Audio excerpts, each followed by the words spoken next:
Praise the Lord बच्चों, आज हम प्राइमरी क्लास का अगला पार्ट 16 नंबर पार्ट देखने वाले हैं। तो आइए बच्चों, हम प्रार्थना करके इस लेसन को स्टार्ट करते हैं।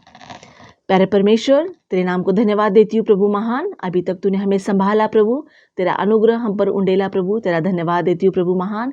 इसके आगे का समय भी तेरे हाथों में सौंपती हूँ प्रभु महान। तेरा पवित्र आत्मा एक एक बच्चों के अंदर काम करे प्रभु, एक एक वचन उनके हृदयों में काम करने के लिए तू सहायता कर, तू कृपा कर। मुझे भी तेरे हाथों में सौंपते हुए आगे का सारा समय तेरे हाथों में सौंपते हुए यीशु तेरे नाम से मांगती हूँ, आमीन। हमारे 16वें पाठ का नाम है यीशु पर मुकदमा। Lesson number 16, Jesus on trial. इस पाठ का पठन भाग है मत्ती अध्याय 26 का 57 से 65 तक वचन और अध्याय 27 का 1 से 34 वचन, मरकुस अध्याय 14 का 54 से 72 वचन और अध्याय 15 का 1 से 20 वचन, लूका अध्याय 22 का 54 से 71 वचन और अध्याय 23 का 1 से 25 वचन, यूहन्ना अध्याय 18 का 12 वचन से लेकर 19 अध्याय के 16 वचन तक। मैं फिर एक बार इंग्लिश में बताती हूँ बच्चों। Matthew chapter 26 verse 57 to 65 and Matthew chapter 27 verse from 1 to 34, Mark chapter 14 verse 54 to 72 and chapter 15 verse 1 to 20, Luke chapter 22 verse from 54 to 71 and chapter 23 verse from 1 to 25, John chapter 18 verse 12 to chapter 19 verse 16। इस पाठ पर आधारित याद करने के लिए वचन प्रेरितों अध्याय 8 32 वचन। वह भेड़ के समान वध होने को पहुंचाया गया और जैसा मेमना अपने ऊन कतरने वाले के सामने चुपचाप रहता है, वैसे ही उसने भी अपना मुंह न खोला। एट chapter 8 verse 32, he was led like a sheep to the slaughter and as a lamb before its shearer is silent, so he did not open his mouth। बच्चों, हमने हमारे पिछले पाठ में देखा कि यहूदा इस्करियोती ने, जो यीशु का चेला था, उसने यीशु को चांदी के 30 सिक्कों में यीशु मसीह को शास्त्री और फरीसी लोगों के हाथों में बेच दिया। शास्त्री और फरीसी लोग उनकी सेना लेकर वे वहां पर गतसमनी बगीचे में आए और उन्होंने यीशु मसीह को पकड़कर वहां से ले गया। बच्चों, हमने देखा कि पतरस, जो यीशु मसीह का चेला था, वह यीशु मसीह को दूर दूर से देख रहा था कि वे लोग यीशु मसीह को कहाँ ले जाते हैं, और वह डर के मारे, जिस तरह उन्होंने यीशु को पकड़ा, उसे लगा कि उसे भी पकड़ कर ले जाएंगे। इसीलिए उसने अपने आप को बचाने के लिए उसने 3 बार यीशु मसीह के साथ वह यीशु मसीह के साथ है यह बात का इनकार किया। इस बात पर पतरस को बहुत दुख हुआ और उसने बहुत ही पश्चाताप किया, बहुत ही दुख किया। तो बच्चों, यह सारी बातें हमने हमारे पिछले पाठ में देखी। अब हम इस पाठ को देखेंगे। बच्चों, आप जहाँ कहीं रहते हैं वहां पर न्यायालय देखा होगा, कोर्ट देखा होगा, है ना बच्चों? वहां पर क्या होता है आपको पता है क्या? वहां पर जो कोई दोषी व्यक्ति रहता है, उस पर का दोष, वो जो लगाया हुआ दोष है, वो दोष सही है या गलत है, यह वहां पर इस बात के लिए उस व्यक्ति पर मुकदमा चलाया जाता है। तो बच्चों, न्यायालय में न्यायाधीश, जज जो रहता है, वह मेन व्यक्ति रहता है, मतलब प्रेसिडेंट, अध्यक्ष रहता है। और वह क्या करता है, जो दोषी व्यक्ति रहता है, जो आरोपी व्यक्ति रहता है, उसके खिलाफ अगर उसे कोई सबूत मिलता है, अगर कोई उसे वहाँ पर प्रूफ मिलता है कि उसने वह दोष किया है, तो उसे सज़ा दी जाती है। तो बच्चों, इसी प्रकार वहाँ पर यीशु मसीह को लोगों ने गिरफ्तार कर कर उसे एक आम आदमी की तरह, एक आम व्यक्ति के तरह, एक चोर या डाकू की तरह वे उस पर मुकदमा, ट्रायल चलाने लगे और वे वहाँ पर यीशु मसीह के ऊपर वहाँ पर 4 शासकों ने शासन किया और बच्चों वहाँ पर 7 बार यीशु पर मुकदमा चला। तो हम बच्चों एक एक मुकदमा देखेंगे। तो पहले जब यीशु मसीह को गतसमनी बगीचे में गिरफ्तार किया गया, तो उसे हन्ना, जो पूर्व महायाजक था, उसके घर में लाया गया। बच्चों, यह हन्ना जो था वो महायाजक कैफा का ससुर था और यह पूर्व महायाजक था। तो जब यीशु को हन्ना के घर में लाया गया, तब हन्ना यीशु मसीह से पूछने लगा कि तेरे शिष्यों और तेरे उपदेशों के बारे में तू मुझे बता। तब वहाँ पर यीशु मसीह उससे कहने लगा कि मैं मंदिरों में और कई स्थानों में वहाँ पर उपदेश और शिक्षा देता था, तो मेरे सुनने वाले से तुम पूछ सकते हो। तो बच्चों, यह बात सुनकर वहाँ आसपास जो सैनिक खड़े थे, उन्होंने यीशु को जोर से गाल पर थप्पड़ मारा और वे यीशु को कहने लगे कि तू महायाजक से इस प्रकार बात करता है? क्या तू महायाजक से इस प्रकार बात करता है? तो बच्चों, वहाँ पर हन्ना ने सैनिकों को आदेश दिया कि यीशु मसीह के हाथ बांध दो और इसे महायाजक कैफा के घर ले जाओ। तो बच्चों, वहाँ से मतलब हन्ना के घर से वहाँ पर यीशु मसीह को कैफा के घर में ले जाया गया।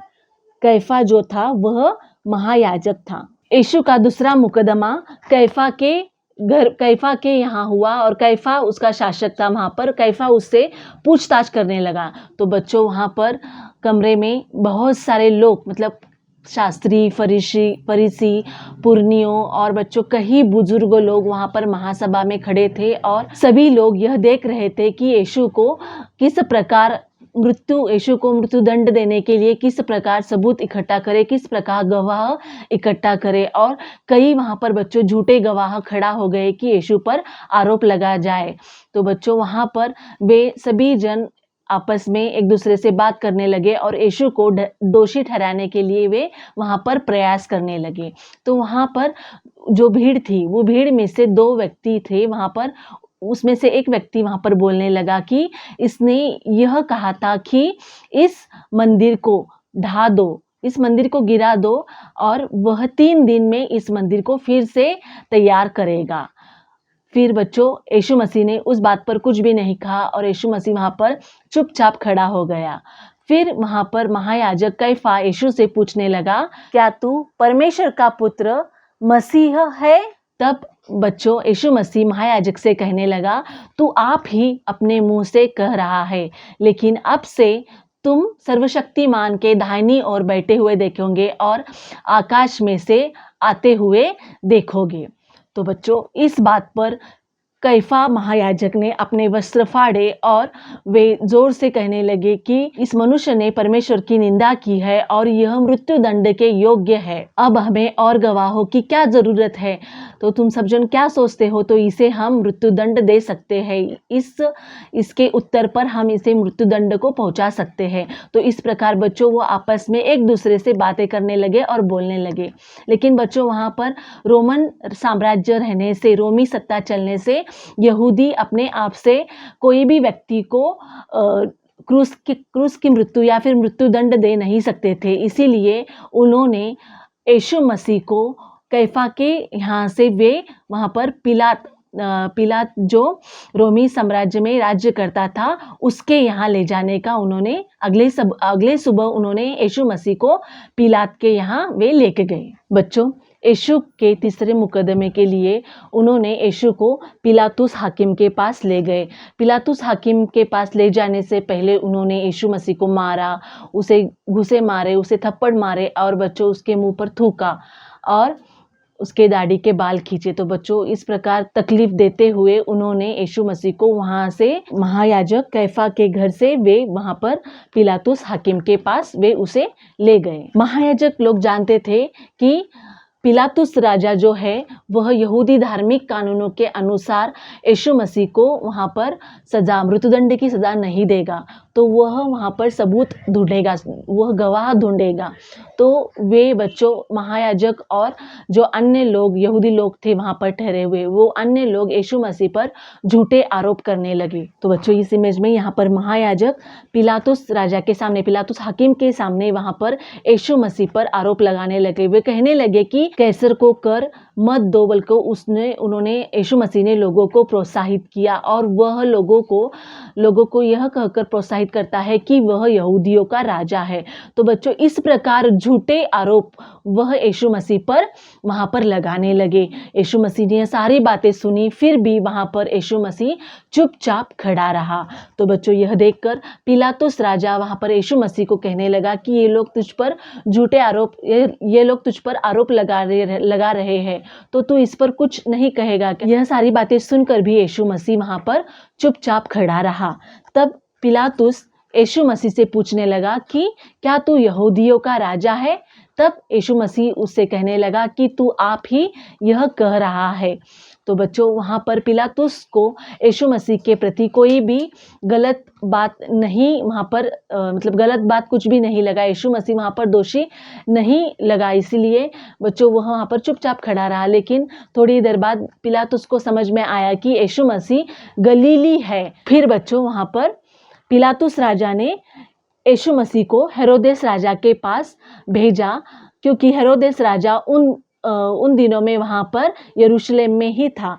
तो बच्चों, यीशु मसीह का चौथे शासक से मुकदमा होने के लिए पिलातुस ने वहाँ पर यीशु मसीह को हेरोदेस राजा के वहाँ भेज दिया। जब यीशु मसीह को हेरोदेस हाकिम के पास लाया गया, तब यीशु मसीह को देखकर हेरोदेस राजा बहुत ही खुश हो गया, क्योंकि वह यीशु मसीह को एक जादूगर के रूप में जानता था। उसने बहुत सारी बातें यीशु मसीह को पूछा और बहुत सारी बातें बोलने के लिए यीशु मसीह को उकसाया, लेकिन यीशु मसीह वहाँ पर चुपचाप खड़े रहे। उन्होंने कोई भी बात का उत्तर नहीं दिया।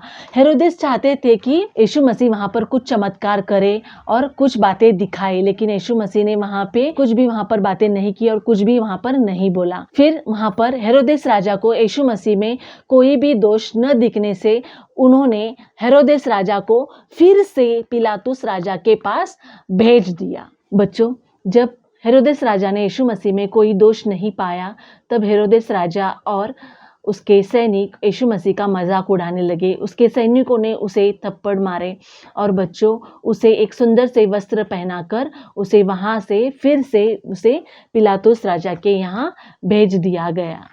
जब यीशु मसीह को पिलातुस राजा के यहाँ ले आया गया, तब पिलातुस राजा जान गया कि यीशु निर्दोष है और यहूदी लोगों ने, महायाजक और सारे लोगों ने यीशु मसीह को दाह में, नफरत में, ईर्ष्या से उसे पकड़वाया है और वे इस पर नफरत करते हैं, इसीलिए उन्होंने पकड़वाया है। जब पिलातुस राजा को समझा, तब पिलातुस राजा लोगों से यह कहने लगा कि मुझे इस व्यक्ति में कोई दोष नहीं दिख रहा है, तो इस फसह के पर्व में मैं आपके लिए एक व्यक्ति को छोड़ सकता हूँ। क्या आप चाहते हैं कि मैं आपके लिए इस यीशु मसीह को, जो यहूदियों का राजा है, उसको छोड़ दूँ? लेकिन बच्चों, वहाँ पर सारे लोग चिल्लाने लगे और कहने लगे कि हमारे लिए बरअब्बा को छोड़ दे। तो बच्चों, यह बरअब्बा जो था, यह व्यक्ति एक डाकू, एक चोर था, एक लुटेरा था। वह वह चोरी करते हुए या लुटेरापन करते हुए वो पकड़वाया गया था और वह वहीं पे रोमी साम्राज्य में था।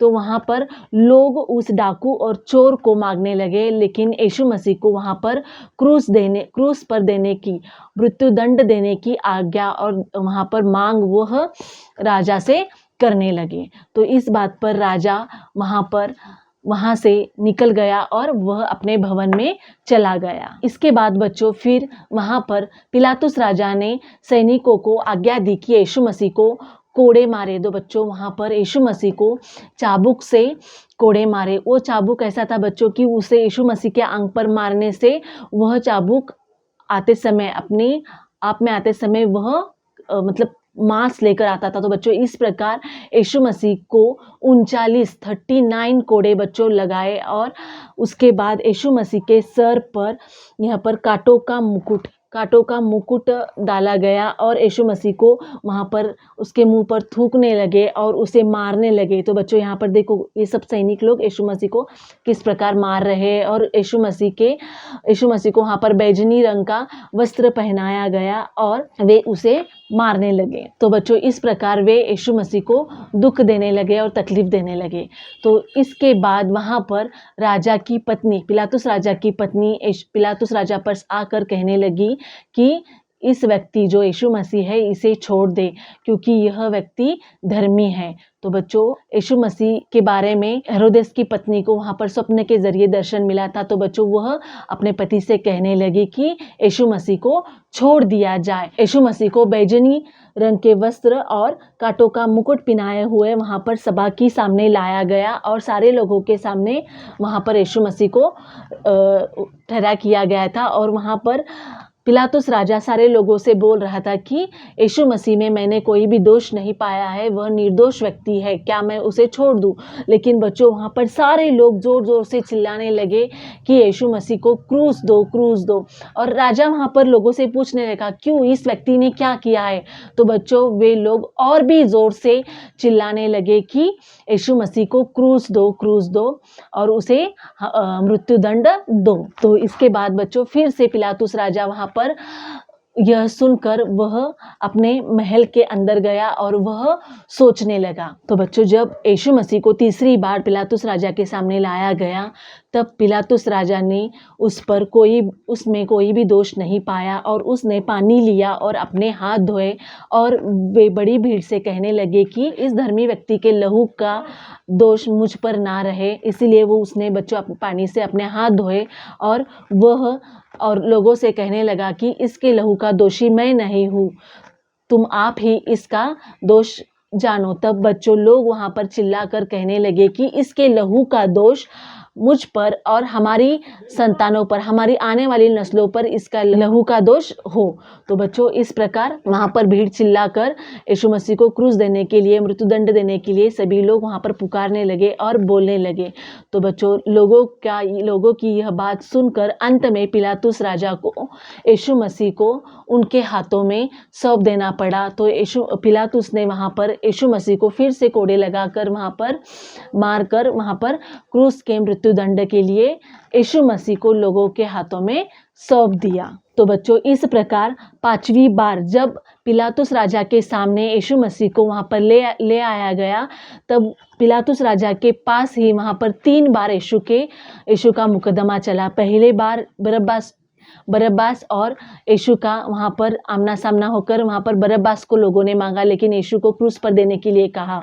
दूसरी बार जब पिलातुस की पत्नी वहाँ पर आई, पिलातुस की पत्नी ने भी यीशु के बारे में कहा कि वह धर्मी है, तभी भी लोगों ने यीशु को मृत्युदंड देने के लिए कहा।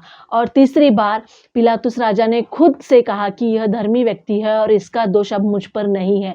तो इस प्रकार बच्चों, यहाँ पर पिलातुस के पास ही यीशु का 3 बार मुकदमा चला। तो इस प्रकार बच्चों, यहाँ पर हन्ना के पास एक बार, कैफा के पास एक बार और पिलातुस राजा, हेरोदेस राजा और पिलातुस राजा के पास 3 बार, इस प्रकार 7 बार यीशु का मुकदमा चला। और फिर भी यीशु मसीह दोषी ठहराया नहीं गया, उसके ऊपर कोई भी आरोप नहीं था। लेकिन फिर भी दोषी न रहने के कारण भी लोगों के मांग के अनुसार पिलातुस राजा को यीशु मसीह को उनके हाथों में सौंप देना पड़ा और उसे मृत्युदंड देना पड़ा। तो टोटल बच्चों, यहाँ पर 4 शासकों ने, हन्ना, कैफा, पिलातुस और हेरोदेस, इस प्रकार 4 शासकों ने 7 बार यीशु पर मुकदमा चलाया। तो बच्चों, हम इस पाठ में देख सकते हैं कि इन 4 शासकों ने यीशु के ऊपर 7 बार मुकदमा चलाया और लेकिन फिर भी यीशु में कोई भी दोष नहीं मिला।